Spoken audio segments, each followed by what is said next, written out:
할렐루야. 다니엘 기도회 10일차에 오신 우리 성도 여러분, 그리고 또 영상으로 참여하고 계시는 열방에 계신 성도 여러분, 주의 이름으로 진심으로 환영하고 축복합니다. 저는 하나님과 여러분의 영원한 쪼매난 이쁜이 김효진입니다. 아유, 반갑습니다. 이렇게 많이도 저를 열렬하게 환영해 주시고 기뻐해 주시는 거 보니까, 이렇게 보니까 오늘 연식이 있으신 성도님들이 많이 참여하신 것 같아요. 쪼매난 이쁜이를 알면은 연식이 있으신 거예요. 요즘 뭐 어린 친구들, 그리고 또 젊은 청년들은 쪼매난 이쁜이가 뭔지를 모르고 있습니다. 하지만 이렇게 쪼매난 이쁜이를 아는 많은 성도님들이 참여해 주셔가지고 그것만으로도 너무나도 힘이 되고 은혜가 되네요. 오늘 이렇게 또 우리 성도님들 얼굴을 이렇게 보니까 이제 다니엘 기도의 10일차가 되어가니까 막 얼굴에 은혜들이 쌓여가지고 막 성령 마사지를 받으셔서 막 얼굴이 진짜 해같이 블링블링하게 빛나시는 것 같아요. 이렇게 여러분들의 얼굴을 보는 것만으로도 저한테 큰 은혜가 됩니다. 아마 지금 많은 분들이, 그래, 저 친구가 쪼매난 이쁜이고 김효진이고 방송하는 친구인 거는 알겠는데 김효진 사모? 사모는 뭐야? 무슨 일이 있었던 거야? 이런 분들이 많으실 것 같은데, 오늘 이 시간 쪼매난 이쁜이가 사모가 되기까지, 제 인생에 전혀 계획이 없었던 사모가 되기까지, 하나님의 계획과 내 계획이 너무나도 달랐던 그 풀 스토리를 오늘 이 자리에서 증거하고 또 그 은혜를 함께 나누기를 소망합니다.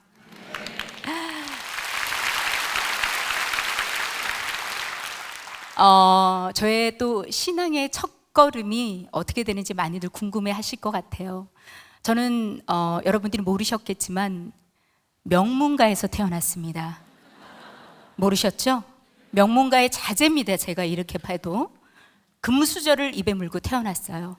무슨 금수저냐? 믿음의 금수저. 믿음 4대째 크리스찬 집안에서 제가 모태 신앙으로 태어납니다.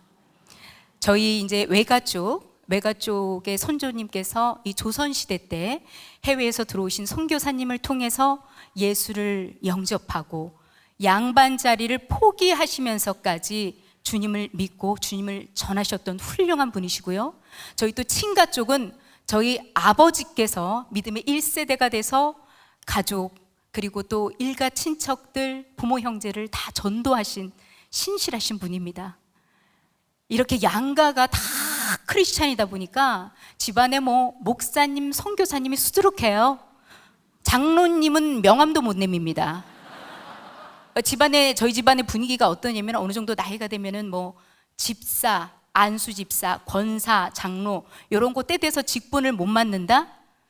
제가 저 믿음 생활 제대로 하고 있는 거야? 뭐 문제 있는 거 아니야? 이런 눈총을 받아야 되는, 저는 그 눈총이 너무 싫어서 중간 과정 다 뛰어넘고 사모가 된 거예요. 그런 든든한 믿음의 배경 속에서 제가 자랐는데요.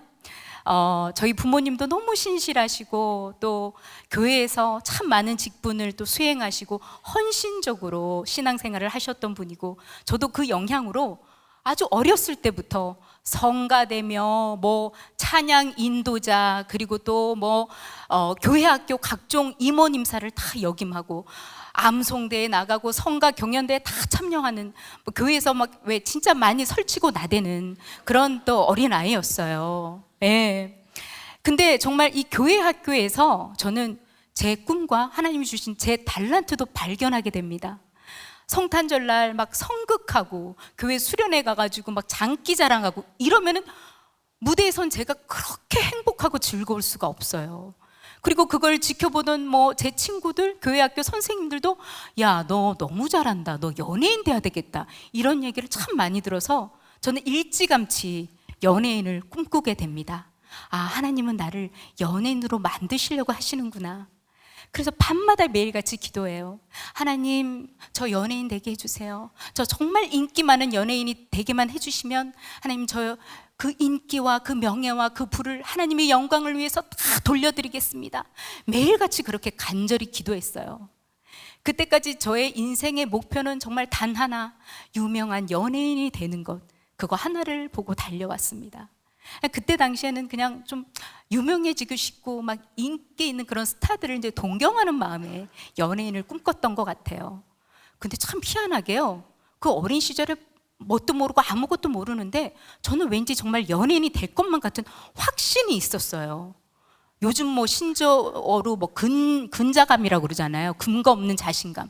그런 게 그 어린 시절에 참 맹랑하게 있었던 것 같아요. 근데 돌이켜 생각해보면 그건 결코 근거 없는 자신감이 아니라 근거 있는 하나님이 주셨던 꿈과 비전이었던 것 같아요. 그래서 연예인을 꿈꾸다 보니까 연예인이 되기 위해서는 대학교를 연극영화과를 가야 되겠더라고요. 그래서 제가 대구에서 유년 시절을 보내다가 서울에 있는 지금의 서울예대 연극과에 지망을 하게 됩니다.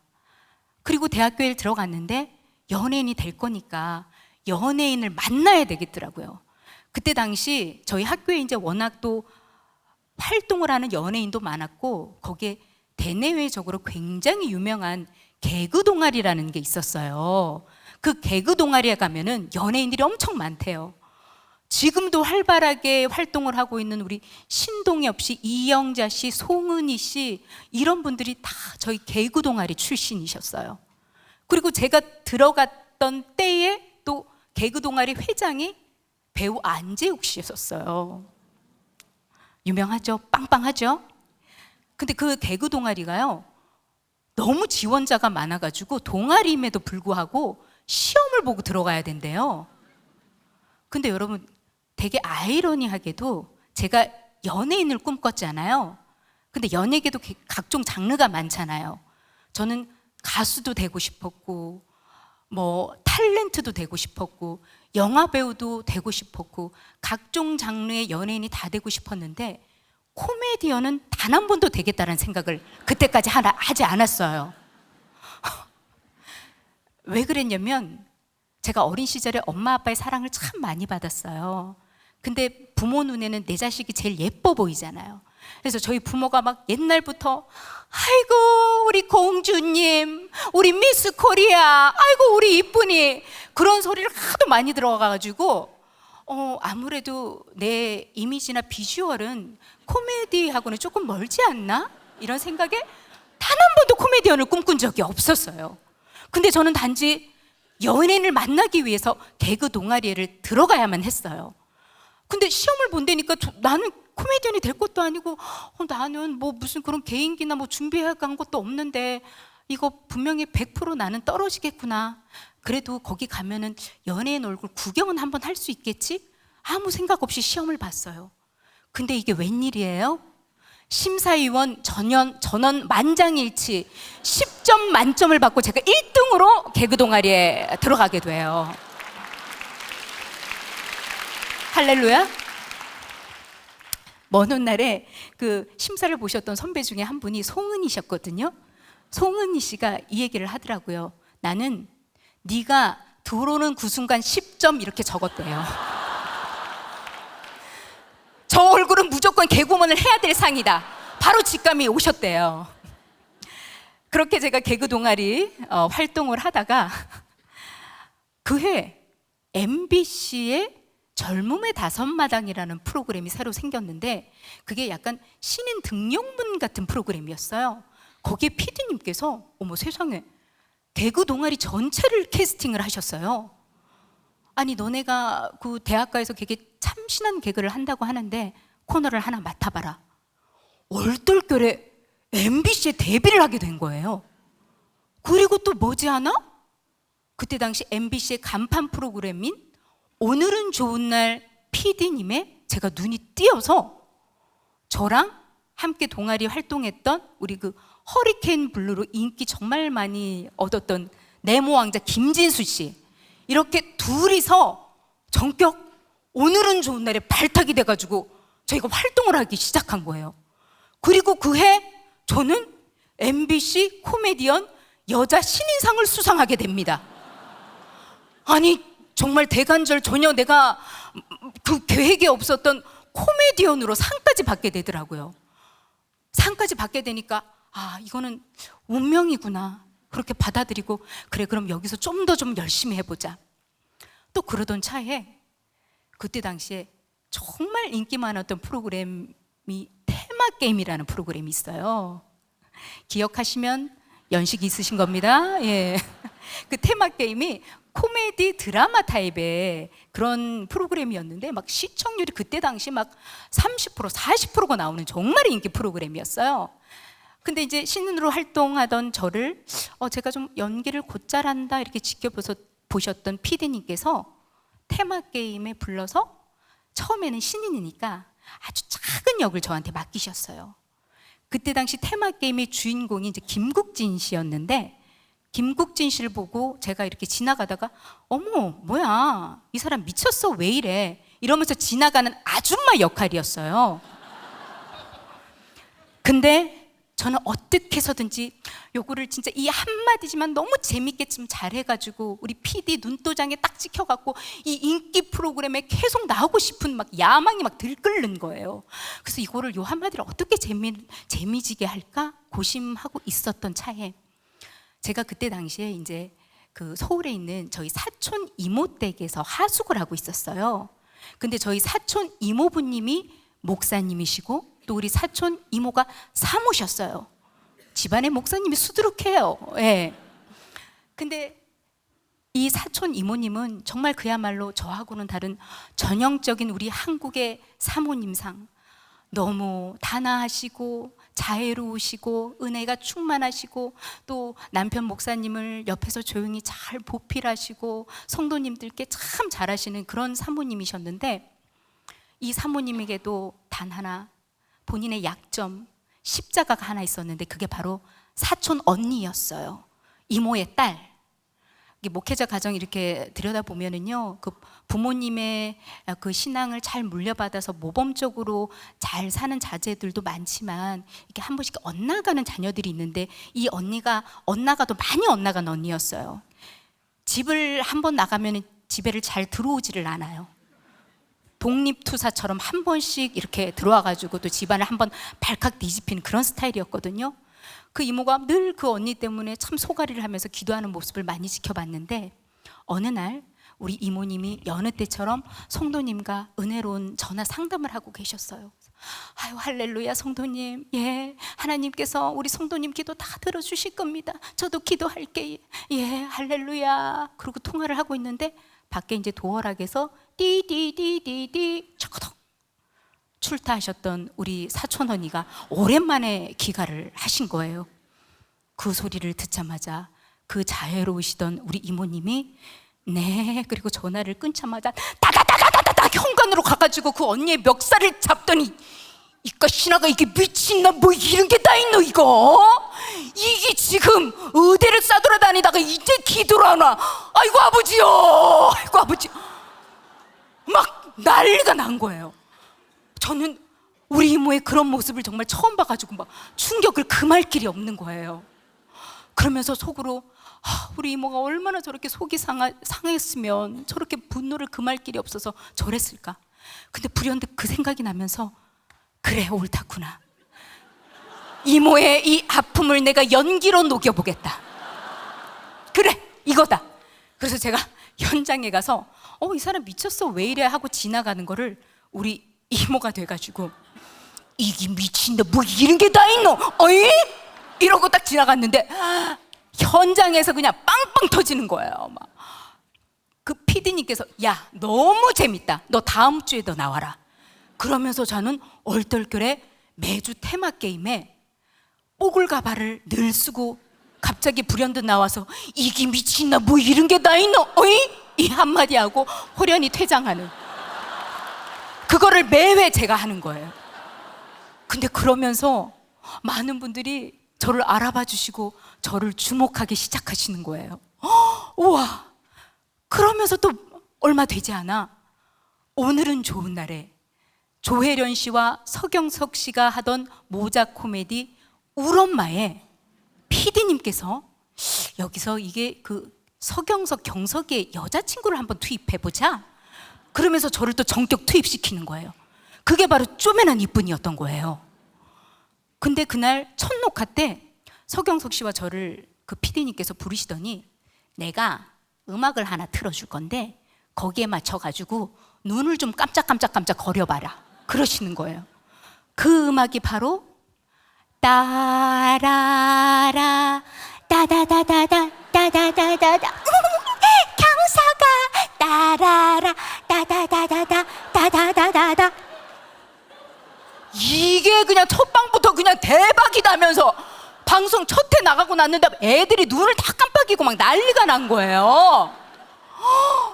그러면서 막 쪼매난 이쁜이, 전혀 안 이쁜 애가 나와가지고 막 이쁜 척을 하는 그 쪼매난 이쁜이가 너무 귀엽고 사랑스럽다고 하면서 그야말로 쪼매난 이쁜이 신드롬이 일어나기 시작하는 거예요. 그 덕에 저는 정말 너무 많은 사랑과 인기를 얻게 되고 그걸로 인해서 상도 정말 많이 받고 그때 정말 인기의 척도인 CF도 진짜 많이 찍게 되고 진짜 한순간에 내가 그토록 바라고 원했던 인기 연예인 그 꿈이 순식간에 샥 이루어지더라고요. 와, 이게 꿈이야 생시야? 이게 이렇게 금방 다 이루어지네?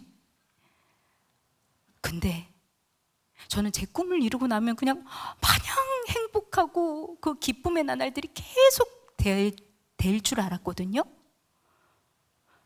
근데 희한하게 그 기쁨도 잠시 갑자기 제 마음에 공허함이 물밀듯이 찾아오는 거예요.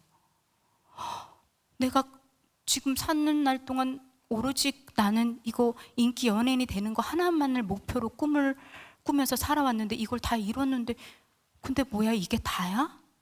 이게 끝인가? 나는 다음 이제 무슨 목표로 살아가야 되지? 당황스럽더라고요. 그러면서 두려움이 찾아오더라고요.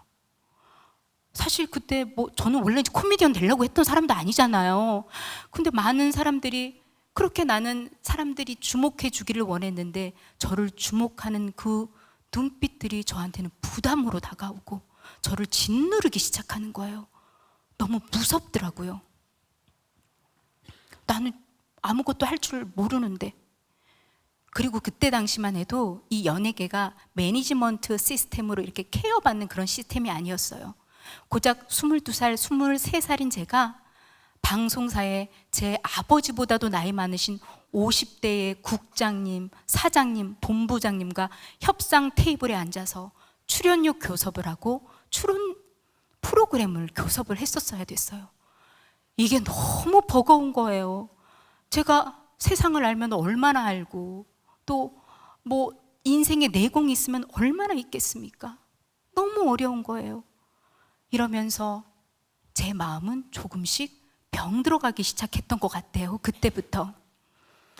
그런 마음 상태로 일을 하니까 일할 때도 제가 점점 예민해지고 날카로워지고 그러면서 일도 점차 슬럼프로 접어들기 시작하더라고요. 그러자 마음에 우울감까지 찾아오더라고요. 정말 내 이 고민과 이 힘듦을 어디 나눌 데가 없었어요. 그리고 도움을 청할 줄도 몰랐어요. 너무 어리고 미성숙했으니까. 그래서 제가 결국에는 술에 의지를 하게 됩니다. 술을 가까이 하게 돼요. 술을 마시면 그 순간에는 이런 스트레스, 이런 힘든 거 잊혀지니까. 그렇게라도 잠시라도 잊고 싶어서. 근데 술을 마시고 나면 그게 어디 해결되나요? 속만 부대끼고 너무 힘들고 더 공허하고 더 큰 두려움이 몰려오더라고요. 아시는 분들은 다 아시잖아요. 모르는 척하고 계시지만. 그러면서 급기야 제가 사는 게 너무 허무하다. 인간은 이렇게 살다가 죽는 건가? 그러면 뭐하러 계속 살아야 되지? 이런 생각에까지 이르게 되더라고요. 그러니까 제 자신이 갑자기 너무 무서운 거예요. 나는 단 한 번도 이런 생각 해본 적 없는데 뭔가 정말 위기구나. 내가 여기서 조금만 더 가면 정말 위험해질 수 있겠구나. 그런 마음이 들면서 도대체 내 인생에 뭐가 문제지? 내가 왜 이렇게 됐지? 나는 예전에 정말 너무 행복하고 즐겁게 잘 살았던 것 같은데 그렇게 바라고 원했던 인기 연예인이 되고부터 내 마음이 왜 이렇게 병들어가고 힘들어갔지? 생각해 보니까 제 마음속에 하나님이 안 계시더라고요. 하나님을 멀리 떨어져서 제가 살고 있더라고요. 그렇게 모태신앙인으로 그렇게 교회에서 많은 직분을 또 제가 감당하면서 살아왔는데 어느 순간 저는 정말 예전에 줄 성수를 빠뜨리는 건 제 인생에 절대 있을 수 없는 일이라고 생각하고 살았거든요. 근데 연예계 생활을 하다 보니까 연예계 생활 뭐 밤낮 없고 뭐 휴일이고 쉬는 날 없이 하는 그 시스템에 제가 신인인 제가 저 교회 가야 되기 때문에 저기 녹화 못해요 이렇게 얘기를 할 수 없으니까 정말 처음 한두 번 교회 빠지는 게 너무 두렵고 이러면 안 되는데 이런 생각이 들었는데 그 한두 번이 세네 번이 되고 그게 10번이 되고 그게 결국 수년간 교회도 가지 않고 하나님도 생각하지 않는 저를 그때서야 발견하게 되더라고요. 바로 그 자리를 박차고 저는 교회로 달려갔습니다. 많은 간증자분들이 이런 간증 많이 하시는데 진짜 교회 십자가를 보자마자 교회 건물을 보자마자 눈물이 억수같이 흐르는 거예요. 정말 그때까지 단 한 번도 흘려보지 못한 설명할 수 없는 눈물이 막 쏟아지면서 제 입에서 하나님 잘못했어요. 하나님 용서해 주세요. 하나님 저 죄인이에요. 잘못했어요. 저는 여러분 그때까지 제가 죄인인 줄을 몰랐어요. 생각해 보세요. 저는 모태신앙으로 태어나면서부터 하나님을 믿었고 그리고 주일 성수 열심히 했고 헌금 한번 빠뜨리지 않았고 교회에서 많은 헌신도 했고 교회에 왜 수련회 가면은 뭐 캠프파이어에서 종이 하나씩 나눠주면서 자기의 죄를 쭉 쓰십시오. 그리고 쓰고 난 다음에 이 불구덩이에 이 죄를 다 던져버리고 오늘 우리는 회개하고 새롭게 거듭납시다. 이런 거를 하면은 저는 너무 난감한 거예요. 나는 죄가 없는데 뭔 죄를 쓰라는 거야. 그래서 막 옆에 친구 거 막 이렇게 컨닝하면서 막 적고 막 그랬었거든요. 죄인인 줄 몰랐거든요. 근데 그때 내가 죄인입니다. 하나님 저 정말 죄인입니다. 그 소리가 절로 나오게 하시더라고요. 내가 죄인인 걸 내가 깨닫고 그걸 고백하는 순간 하나님의 은혜가 밀려오기 시작하는 거예요. 눈물이 그렇게 나고 정말 그토록 오랫동안 또 모태신앙으로 예배를 드렸지만 진짜 어찌 보면 제 생에 처음 예배다운 첫 예배, 눈물의 회개의 예배를 드리고 저는 그날 인격적으로 하나님을 만나게 됩니다. 그 길로 저는 성경을 봐야 되겠다. 내가 왜 성경책을 볼 생각을 안 했지? 정말 부끄럽게도 저는 그때까지 성경책을 볼 생각을 안 했어요. 그냥 교회 목사님 설교 말씀하실 때 본문 말씀 그때나 한번 이렇게 펴고 그리고 가위 눌리고 무서운 꿈 꾸면 그냥 이렇게 한 번씩 끌어안는 그 용도로 성경책을 제가 그때까지 사용했지 단 한 번도 이거를 펼쳐가지고 읽어야겠다라는 생각을 못하고 살았던 거예요. 아니 진짜 아니 여기에 하나님의 말씀과 예수님의 말씀이 있는데 내가 왜 이거를 볼 생각을 못했지? 이거 어떻게 보면 이 성경책은 내 설명서잖아. 내 사용 설명서잖아. 이거 어떻게 살라고 하나님이 다 적어놓고 뭘 주의하라고 다 적어놓은 이 내 설명서를 왜 읽을 생각을 안 했지? 핸드폰 하나 사면은 그거 기능 어떤 기능이 있고 이거 어떻게 하면은 주의해가지고 오랫동안 쓰나 막 그거는 그렇게 꼼꼼히 읽으면서 내 사용 설명서를 왜 읽을 생각을 안 했지? 그리고 그때부터 성경책을 펼쳐서 성경책을 읽기 시작하는데 어머 너무 재밌는 거예요. 너무 신기한 거예요. 성경에 이런 얘기가 있네? 야 옛날에도 이런 인간이 있었네? 야 김수찬 기자가 주의 말씀이 꿀송이처럼 달다고 하는 그 말이 이해가 되는 거예요. 순식간에 성경 일독을 제가 제 인생 처음으로 그때 하게 됩니다. 성경을 한번 쫙 읽고 났더니 정말 제가 잘못 살고 있었더라고요. 뭐냐? 그 전까지 저는 우리 하나님은 내가 계획하고 내가 뭔가 목표를 세우면 우리 하나님은 그거를 들어주시는 분이라고 생각했어요.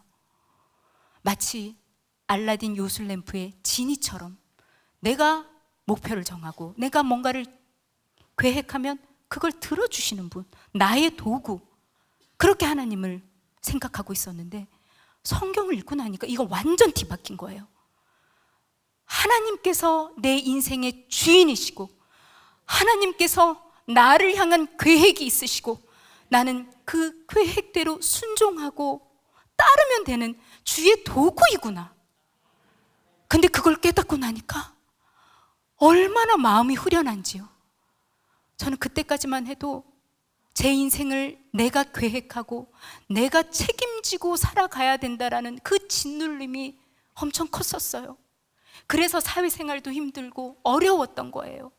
내가 책임져야 할 일, 내가 책임져야 될 사람들이 참 많았는데 그게 너무 힘들었거든요. 근데 하나님께서 나를 책임져 주신대요. 나에 대한 계획이 있으시대요. 그걸 알게 된 순간 수고하고 무거운 짐진 자들아 다 내게로 오라.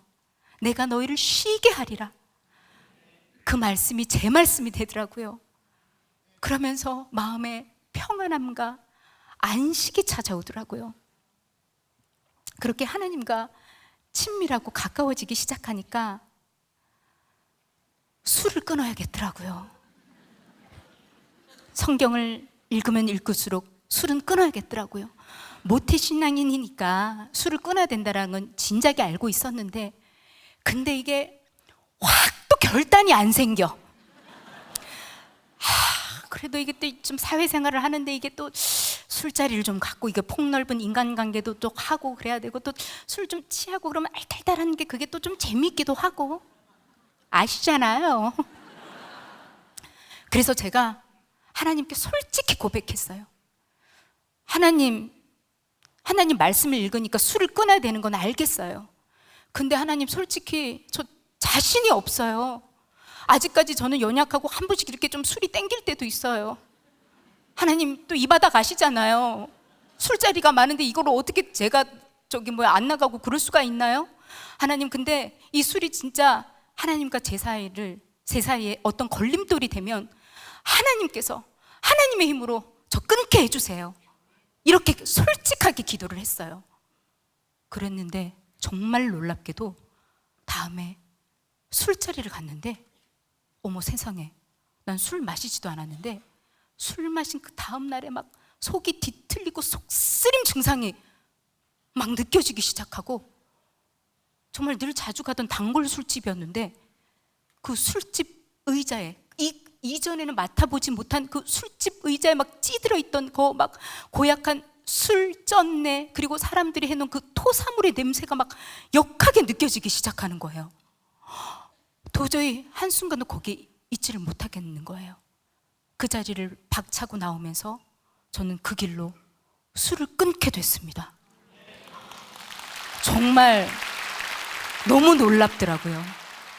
근데 저는 술을 끊게 한 것도 너무 놀라운데 하나님께서 내 기도를 들으시고 이렇게 반응해 주시는구나. 진짜 이렇게 응답해 주시네? 이게 너무 놀라운 거예요. 너무 신기한 거예요. 그리고 하나님이 너무 좋은 거예요. 그러면서 또 성경을 읽다 보니까 은사를 사모하는 마음을 또 주시더라고요.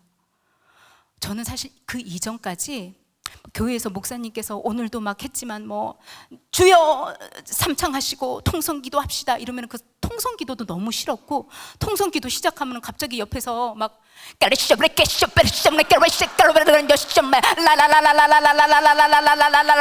이런 방언하면은 저 정말 기겁을 했어요.